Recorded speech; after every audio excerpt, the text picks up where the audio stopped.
Russell Brand spoke out publicly Friday, the first time since being accused of rape and other forms of sexual misconduct. Let's take a look. Obviously, it's been an extraordinary and distressing week, and I thank you very much for your support. I also don't imagine you've heard of the Trusted News Initiative. Now, as is often the case when a word like trusted is used as part of an acronym to describe an unelected body, trust is the last thing you should be offering. The Trusted News Initiative is a collaboration between big tech and legacy media organisations to target, control, choke and shut down independent media organisations, like this one.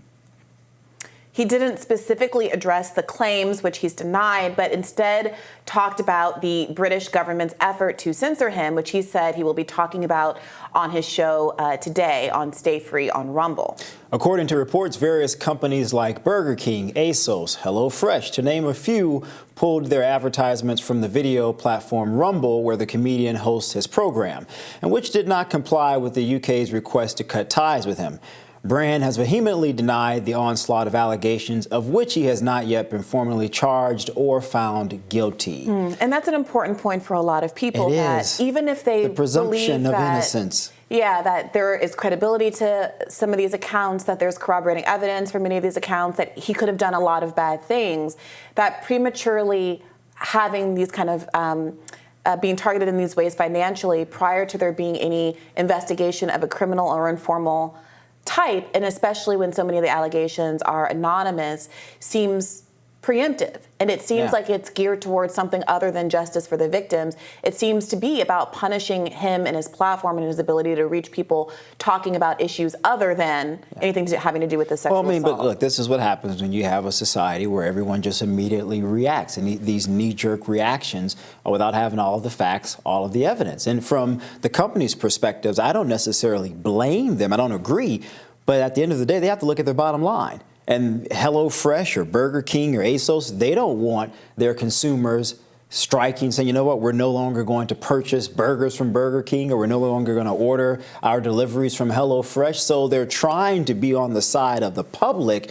But I think it's just really dangerous. As I stated a week ago, Bree, you have to be careful without making judgment without all of the evidence. And we have no clue if months from now, if some of these folks may retract their statements. We don't know the credibility of the individuals that are making these allegations. I mean, do they have drug issues, criminal? I mean, all of those things have to be, I'm not saying they do, but those things have to be raised, and I think fairly so. Well, I don't know that would materially affect the perception of this. Okay, you would raise it in a court of law. Of course you would, in terms of credibility. Especially since Russell Brand himself has had many issues with addiction. And I think he's talked about how some of his behavior, his misogynistic behavior in the past, was mixed up in his lack of control. But misogynistic behavior doesn't necessarily go as far as breaking the law. Right, and that's the argument that he's made. But he's very much copped to, I don't think there's a dispute about the fact that he had the relationship with the 16-year-old, for instance. It is legal in the UK. The question is whether or not that behavior is perceived to be immoral enough for there to be repercussions on financially. So I want to get back to the point that you made earlier. I tend to agree that advertisers have the right to do what they want to do to protect what they think their brand interests are. If Burger King or HelloFresh or whomever feels like it's appropriate to no longer run ads on his programming, that's fine. I do think that they're doing something different, though. They're not saying, I don't want you to run ads on Russell Brand's show. They're saying, we don't want to run ads on Rumble, period. And that feels like an effort to punish Rumble for being a platform that's unwilling to kick off Russell Brand or to demonetize Russell Brand, which takes us to this other piece, which is the demonetization. What this starts to feel like, when you go back to the letter, remember last week we talked about, there was this letter from the House of Commons in London, their Culture, Media and Sports Committee. And what they specifically said was, this is a quote from their September 19th letter, while we recognize that TikTok is not the creator of the content published by Mr. Brand, and his content may be within the community guidelines set out by the platform, we are concerned that he may be able to profit from his content on the platform. As I stated, it's about his finances. They want to destroy this guy economically. So they're recognizing that there's no violation of the standards that these companies actually have for the content on the platform. They're explicitly saying, we just don't like who you are off the platform. Pretty much. And we feel like we should be able to control whether or not you're able to earn an income as a consequence of that. And this does then start to feel like a kind of like a labor rights issue. Do we want to be in a place where a government can try to coerce a company into firing an employee not because they violated any of the policies of the company, but because there have been accusations, many of them or all of them anonymous, that have not been vetted in a court of law? They haven't been proven. They have not been proven. They have not withstood cross-examination from Russell Brand's potential defense attorneys if it were to go before a judge and a jury. I think this is dangerous territory. And while there are some people who are going to applaud these efforts of the UK government, and some would want to see the same thing in the United States under the guise of protecting victims or protecting society from individuals like Russell Brand, my rebut to those individuals will simply be this. What happens when the day comes when someone believes your language goes too far or your behavior goes too far? Then they say, well, you know what? We should utilize through compulsory force the entire force and pressures of the government on a private company or publicly traded company to censor you. So then you have to start asking the question, when you start breaking down the layers here, where is the line? Or is there not a line? It's just the line just doesn't exist depending on who's sort of pulling the strings of government at that particular time and their views on a host of social issues or political issues or economic issues. I mean, I think we're in very dangerous territory here, Bree. And while those who may be opposed to Russell Brand may be applauding this, I would just issue a warning to them and say your day may sometime be soon. Yeah, I mean, the one distinction that I would make between my own view and some of the people who are defending Brand is that I think that sometimes the presumption of innocence kind of legal language gets overextended to individuals. I think individuals are well within their right to come to some conclusions and decide to not want to support Rumble or not want to support or watch Russell Brand. When I hear Megyn Kelly, and I think Candace Owens also speaking passionately about how distasteful, how disgusted they are by the notion that he was in a relationship with a teenager, with a 16-year-old when he was in his 30s, I don't think that we need a court of law to vet that that was true. That happened. It's not illegal. Sure, I don't like it either, but that doesn't mean that the guy should be censored from Rumble. Wait a minute. So I just want to be really clear that I do think that sometimes people weaponize presumption of innocence language to try to silence legitimate opinions that are held by people who have come to a conclusion that they find personally his actions to be reprehensible. And I really want to respect that and say that that is real and fine. And that is not the same thing as censorship. What I have a much bigger problem with is the actual coercion with Rumble as a media enterprise from the state in particular. Because I also think even though it's frustrating, I'm sure, Elon Musk has dealt with this with advertiser withdrawal. At the end of the day, when you have an advertiser-supported business, you are always subject to the capriciousness of the public, you're the public at the behest opinion. of the whims of public emotions, which flow like the wind. You don't know if they're going to be left or right tomorrow. That is what how it people is. feel. And I agree. You're courting the mainstream. No, you really are. And I agree that people are entitled to their opinions, but you know what they say about opinions. And I can't use that language on the show. But opinions shouldn't dictate whether or not a government is going to privately, or in the case, which we know that has occurred within our own country, or in the case of the UK, privately or publicly try to coerce a company to behave in a manner that the government believes is proper or in the interest of the public. The public, I believe, maintains a right to not download Rumble. They can download X or whatever other social media sites up there. I mean, I think the marketplace will dictate whether or not Rumble will be successful in the months and years to come. The government doesn't need to intervene in order for that to take place. No, I think that that's right, but the reality is also that Twitter has lost 50% of its market share as a consequence. And Elon Musk is talking about suing the ADL, who he attributes the bad press to, which there's some questions there about whether that is really free speech. But at the end of the day, that still might not bode well for these companies. It still could be that Twitter goes down or Rumble goes down because of public opinion, and that is just the market speaking. See, the issue here, Bree, is the courts cannot force a company to run ads on a platform. Right. No, I agree. So that's what's difficult about this, and this is the point that I was making last week. These folks just do not care about the financial implications of their behavior. And in the case of who's Russell, these folks? folks, meaning those who are against Russell Brand, who are applauding this, the government but bureaucrats. That's not their job to care about the financial implications of their behavior. But no, I disagree with that. I think we all have a responsibility to check our opinions at the door. Again, I may dislike something, but I'm not going to allow my dislike of an individual or an individual's behavior to impact a business structure. See, I disagree. I think that boycotting is effective. I think that the boycott and divestment movement in South Africa played a role in ending apartheid. When there's a net gain to the overall society, Bree, what is the net gain to the overall society by boycotting Rumble? That's subjective, Shermichael. Is it though? Yes, it is. Yes, it's subjective. People like Megyn Kelly and Candace Owens and thousands of women and people across America who find Russell Brand, you can't get away from the fact that most people don't watch him.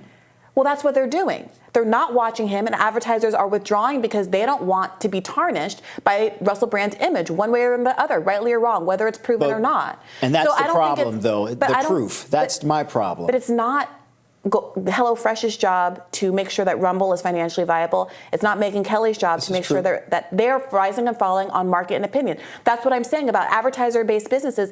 It is what it is. It's a tough business to get into, and that's why the Rumble business model. It's curious to see. I'm curious to see whether or not it will sustain itself, because their whole raison d'être is to be independent, not to bend to the will of the government and other kind of social pressures.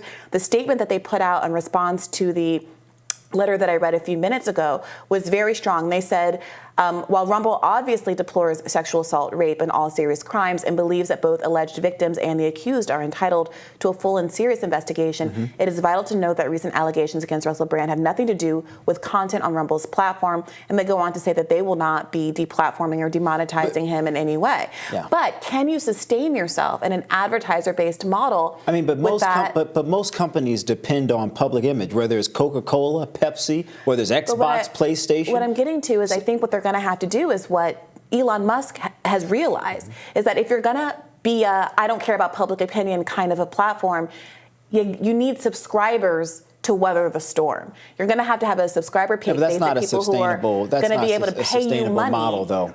That's not a sustainable model. For many content creators like myself, I am so grateful for a platform like Patreon, where I have a subscriber base that pays me $5 a month to do a podcast. So I don't have to worry about whether or not my video does well on YouTube or whether YouTube demonetizes me, because people who actually care about me and respect me and my content are going to be able to pay me no matter what. I understand that point, Bree, but I think it's just very dangerous, in my opinion, for companies to change and pivot every single time public opinion changes. I agree, but this is the situation Rumble's in. And for us not to say that the general public at some level has a responsibility, I disagree with that. So now we're going to police the private opinions. Megyn Kelly, the mother of a 13-year-old girl or 12-year-old girl? Bree, I'm not saying police, but what I am saying is to tell people to check your opinions in terms of the overall financial impact that could have on a private company. So what does that mean for someone like Megyn Kelly? She's not allowed on her show to express her opinion that it's unconscionable for a 30-year-old man to be with a 16-year-old girl? Of course she can, but expressing your opinion that you disagree with Russell Brand dating a 16-year-old and then saying, but you should also remove Russell Brand, those are two different things. But she's not saying that. So I'm saying you can have your opinion while also not calling for a platform to deplatform someone. But this is the point I'm making. She's not calling for deplatforming of Russia. She isn't, but a lot of people are. But here's the thing. The UK government, they are. But wait a minute. And I disagree with what the UK government says. But Megyn Kelly and many others who are simply saying in the first part that his behavior is deplorable to them has the effect on advertisers who are also not the ones who have letters being written to them in this instance. Advertisers are acting on public sentiment, finding his actions distasteful. And that's going to happen regardless. You can say, I dislike the behavior, but I don't think the guy should be deplatformed because I believe in freedom of speech. I believe in justice. But HelloFresh isn't deplatforming. HelloFresh is deciding that they don't want HelloFresh associated with Russell Brand. But they're removing their ad dollars from the overall platform. Because it's stigmatizing. That's a problem. They don't want to be negatively stigmatized by association with someone who is considered to be He's one distasteful. person on an app with probably thousands of people. Right, so I think it's an interesting decision, for example, to pull your ads from Rumble. This is what I said earlier. To pull your ads from Rumble as as a whole, instead of just saying, I don't want my ads to run along Russell Brand. Which they could easily do. And people can then do a counter boycott. They can say, well, I don't want to use HelloFresh because I think that they are trying to coerce Rumble into deplatforming someone. And I think that's perfectly legitimate as well. But I don't know how you feel about that, like, because you seem to be against the idea of affecting a business by doing a boycott. People could very well boycott ASOS and Burger King and HelloFresh because they think that they are being coercive of another person's speech. They can, and but that's the way the cookie crumbles. They can, and I think they should, because again, it goes back to my original point. Bree, let's say you made a statement on this program, and someone despises or dislikes that particular statement. Many people are saying it every day. And they begin to boycott, and they say, you know what, this is outrageous, she's a terrible person. They don't have to watch the show. And they can say, I dislike the statements, I don't like her as a person or me as a person, but that entity, they have every right to permit her or me to stay on this platform as long as we haven't broken the law. And I think people need to make that clear distinction for advertisers so that advertisers can make the better decision of saying, you know what, okay, people don't like it, but we can still continue to have our dollars running on that platform. In that example, I think that's a responsibility people should have. Michael, in that example, if a host of this show or any other show turns off the audience stops watching, the viewership goes down, the financial interest of any organization because of advertisers and the desire to have subscriptions and clicks and things is going to militate toward getting rid of the host that is no longer drawing the audience. And that's a financial decision that companies are allowed to make. A company can make that decision, but I think distinctions need to be made by people with significant platforms in terms of their feelings about a person versus asking, or I should say sort of alluding to the idea that the person should be removed. Because by not saying anything, one could make the assumption that Megyn Kelly or whomever else don't want Russell Brand on Rumble. They didn't make the distinction that they do want him on Rumble. I think it absolutely is fair. Like they can't. I think that everyone can express their opinion. I don't think that this response to that the advertisers are going to be vulnerable, going to be sensitive to the interests of the public. That doesn't mean we have to silence the public or read into everything that Megyn Kelly says. Mother is allowed to say that she finds a grown man dating a 16-year-old I'm not disagreeing with that. I agree with that. Without being like, oh my God, she has to caveat everything that she says because God forbid it hurts some business somewhere. I'll give you an example. Anytime I'm on a major platform and we've had conversations about people that have been censored or removed from Twitter at the time, I would voice my opinion and say, yeah, I find the behavior to be atrocious. I don't like the behavior. But I'm not going to go as far as saying that person should be removed because I believe in the freedom of speech. And that's exactly what Megyn Kelly did. Most people aren't doing that, Brie. Well, then be mad at most people, but I don't understand. And do you not agree that people should have that responsibility to separate their emotional opinions? Well, a lot of those people do think that Russell Brand should be deplatformed, and I disagree with that. So, they're allowed to say that. That is their free speech right as well. They're allowed to say that. I'm not disagreeing with that being a free speech. I'm simply making the point that distinctions should be made. You can voice your opinion and maintain all the free speech in the world and come short of saying this person should be deplatformed. You can voice your opinion and maintain free speech and say, but until there is concrete evidence, he should be able to maintain his position on that platform. And people have a responsibility, in my opinion, to do that. I would do that. Yeah. And I would hope others would do the same for me. I think that's a separate issue from... I don't think so. I don't think you can separate them at all, Brie. Michael, you don't know what I'm separate... I didn't even finish the sentence about what I was going to separate. Go ahead. It's a separate issue from what advertisers are contending with, which is just public sentiment. And that is what it is. And they're contending with that public sentiment for the very reasons I just laid out, because the public feels that there is no obligation to make distinctions in this particular case, or any case for that matter. No, they don't. And they should. And you can't, okay, well, it's your job to persuade them of that, Michael, but you can't dictate what the public says or how they I don't disagree, but I think opinion. it should be all of our jobs with a platform to educate the public on separating their personal opinions and making distinctions in terms of freedom of speech. And I've tried to model that, and I think that Megyn Kelly also tried to model that as well. So let us know what you think about all of this and what you think the role of advertisers versus the government versus social media companies should have when someone behaves badly. Stick around. We'll have more Rising for you right after this.